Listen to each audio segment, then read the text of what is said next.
pandemic depends on getting people to take a COVID vaccine, especially people of color. Surveys show that African Americans express more hesitancy than other groups. Black folks have been treated poorly by the medical establishment in many ways. Hard to blame someone for feeling skittish. So how do we break through that cynicism and fear? We might find part of the solution in Black History Month. Tomorrow is more than just Super Bowl Sunday. February 7th marks 95 years since the birth of Negro History Week. It was created in 1926 by the pioneering scholar Carter G. Woodson. His idea was to help all Americans appreciate the contributions of Black people and to empower Black folks by connecting us to our heritage.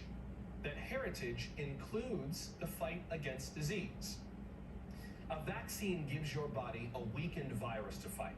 That way, when it encounters a full-strength virus, it knows what to do. Early forms of this practice have been around for centuries in China, India, and Africa. But who introduced it to the 13 colonies? A slave. He was called Onesimus. His owner, Cotton Mather, a Puritan minister in Boston. In the early 1700s, smallpox was ravaging New England. One day, Mather asked Onesimus if he had ever had smallpox. The slave answered, yes and no. Onesimus explained that in his village, which is part of what is now Libya, they protected people by exposing them to the pus of smallpox patients. A person would get a small cut, the pus would be applied, and they would be cared for through their sickness. As it turns out, they died much less often than those who got smallpox naturally. Now, not surprisingly, this idea was controversial, but once Mather shared it, the results were undeniable. Even Ben Franklin wrote about it in a pamphlet on treating smallpox, and his research confirmed what Onesimus told his owner. So let us put this question to bed, please. Are vaccines safe? Yes. And we have a slave to thank for that. But that's the past. What about the present, the people who developed the COVID vaccines? African Americans are helping lead this research too. This is Dr. Kizzmekia Corbett. She is the scientific lead for coronavirus vaccines at the National Institutes of Health. Dr. Corbett's team had been studying coronaviruses for years before this one emerged.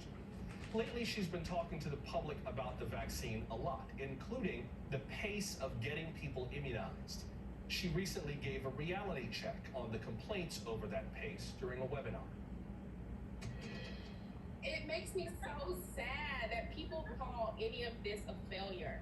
Do you know that these companies went on a limb and started producing vaccine without even knowing whether or not it would be bought? So what is happening right now is life. It's not slow. They produced 40 million initial doses, waited for FDA approval. Those doses are being distributed as we speak, and they promised the hundreds of millions of extra doses by the spring, which is on par with what anyone could expect. It's not slow.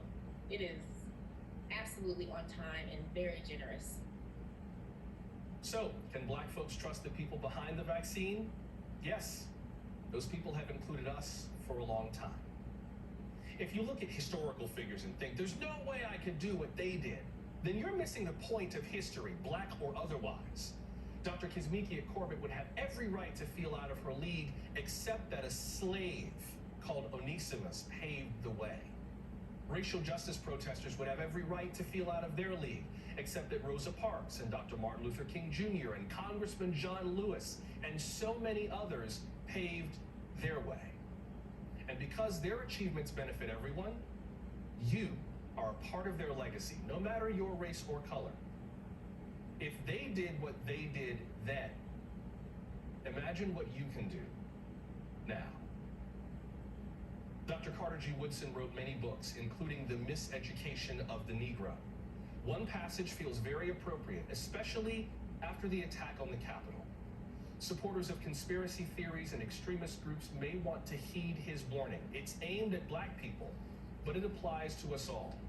Quote, "When you determine what a man shall think, you do not have to concern yourself about what he will do.